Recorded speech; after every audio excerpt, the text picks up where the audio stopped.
Expository.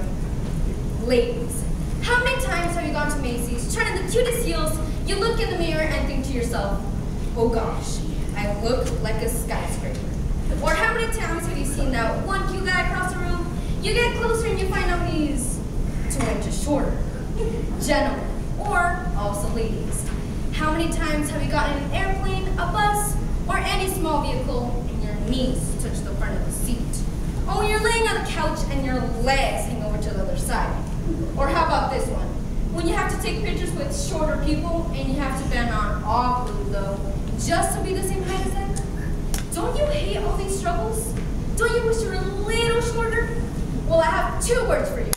Stop it. Ladies and gentlemen, I'm here to tell you to stop complaining about being tall and be grateful that you don't have difficulties like short people do. First, we will be going over the comparisons and the facts between the tall person and the midget. Then we'll be going over the difficulties of a munchkin and a gigantic squirrel. Secondly, we'll courageously reach for our social potential. And lastly, we will strive to overcome the real obstacles put in our way. First, we'll be going over the comparisons and the facts between the tall person and the midget. Initially, we must understand that genetics are our downfall. When you take your parents' chromosomes and their chromatids, it leaves you with a short end, which gives you your height. Take me for an example. Unlike a 6-foot-tall basketball player whose parents are not Irish leprechauns, 5'3" seems to be the magic height for my parents. Even so, a 5'3" can still produce a 4'10". According to World Health Organizations, shorter people tend to live longer lives than taller people. But to this long life, there's always a downside. According to Forbes in 2004, taller people make a bigger profit and also seem to have a higher self-esteem than shorter people. But does this make us less than? Or even greater than? Or even equal to? Which leads me to my first point. The difficulties of a munchkin and a gigantic squirrel. If I had $1 for every time I was told I was short, I would be a millionaire. No joke. Every single day someone comes up to me and says, wow, you're really short. As if I was unaware of this. Usually I just smile and say, thank you, I didn't know. Imagine this. I'm walking down the aisle of Walmart looking for my favorite chips. And I look up. 10 feet above my head are the most glorious chips ever invented. My mother always told me it is both dangerous and unladylike to be climbing up the shelves at the store. So I look to my left, I look to my right, no one. Finally, after 10 minutes, some stranger passes by and asks him, excuse me, can you get me those chips up there? He just laughs, pats me on the head as if I was some kind of a puppy, and easily reaches up and grabs the chips. Still not satisfied that this is a real struggle?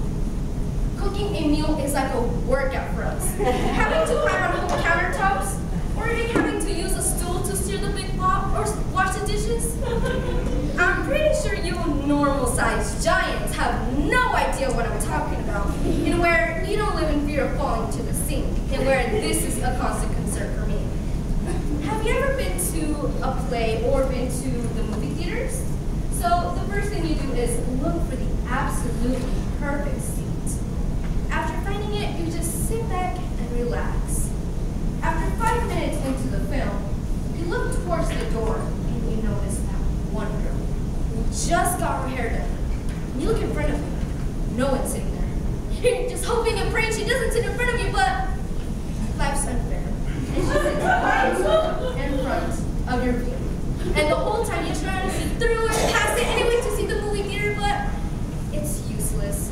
So you have to wait until it comes out on Netflix. Again. Do you know what else is hard to see? The road. When you have short legs and a small body and have to scoot your chair all the way to the steering wheel, it's really hard to see what's going on in the road. But good thing they invented these things called pillows, and I have learned to see through the wheel. Now, obviously, the physical difficulties isn't the only struggle we have. We also have them in the social area as well. Do you remember ever going to the buffet and your parents tell you, son, you're 12 today. When in reality you're 13. Yeah, I'm 16 years old and my parents still tell me to pretend I'm 12. Imagine this. You're at the fair and you want to ride the kamikaze.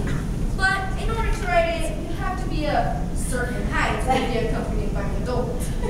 Last year, I wanted to ride the kamikaze. I waited 30 minutes. Finally, all my friends get in, even the 12-year-old kid gets in. But the guy in charge stops me and says, I'm sorry, sweetheart, you need to be this tall in order to ride. Well, I was a little embarrassed, and I told the guy, but I'm 15. He said, sure you are, you need to be this tall. We all get nicknames, usually if we did something wrong, or if you're lucky for something you did right.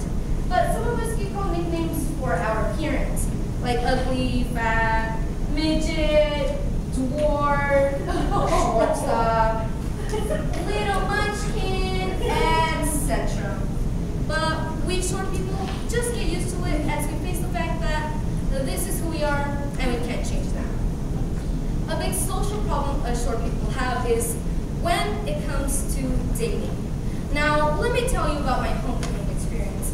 And this is something I don't just tell anyone, so I'll make an exception.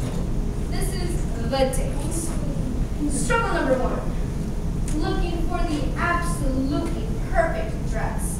The first aisle I go to is the women's section. I look around and everything's a little too long, or too big from up here, or down here. So I go to the teen section. I look around a little more, and still the smalls are still a little too long, or too big from up here, or down here. So the only option left is the kids section. You know how difficult it is to find a decent homecoming dress that isn't so sparkly and polka dotty? Struggle number 2. My date takes me to a fancy restaurant, seats me up to the table, and awkwardly enough, I can't touch the floor and I could barely see over the dinner table. So I asked the waiter for a booster seat. Struggle number 3. After having a delicious meal and having to sit on that very uncomfortable booster seat, comes a slow song. I get a little closer as my head starts to lean on his belt buckle. And the whole time, I'm just trying to have a good time as my forehead hits his belt buckle over and over and over. Struggle number 4. My date takes me home and you know what that means? The goodnight kiss. Now, he's up there and I'm down here. And I don't want to just jump up there and kiss him, so I tell him, come here, I need to tell you something a little lower, a little, how about this? I lean in and I notice my dad is watching, so I tell him to give me a kiss on the cheek. Physical difficulties, social challenges, we live them every single day of our lives. But the most important difficulty we have is the misconception of our short-sightedness. People seem to assume things I cannot do. And usually the door of opportunity is usually closed. As a young child, you're always told by your teachers, adults, what do you want to be when you grow up? You can be anything you want. Except if you're a certain size, you can be this, this, and this. You're a beautiful young lady, and you've always dreamed of walking down the catwalk, wearing the most finest, exclusive clothes, getting your picture taken at every angle. But you get rejected because you're not a certain size. People always seem to have negative comments like, no, don't let her, she's so small and fragile, she might break a leg. No, don't let her play on the varsity basketball team. He'd be a joke trying to play. People seem to always lower our bar of capability. But I can assure you, I can eat 20-piece chicken nuggets. Now, I leave you with this thought. Whenever you're having a bad day, or just hate life, think about this. Somewhere out there in the world, there is a little short person struggling to get their ramen noodles from the top shop.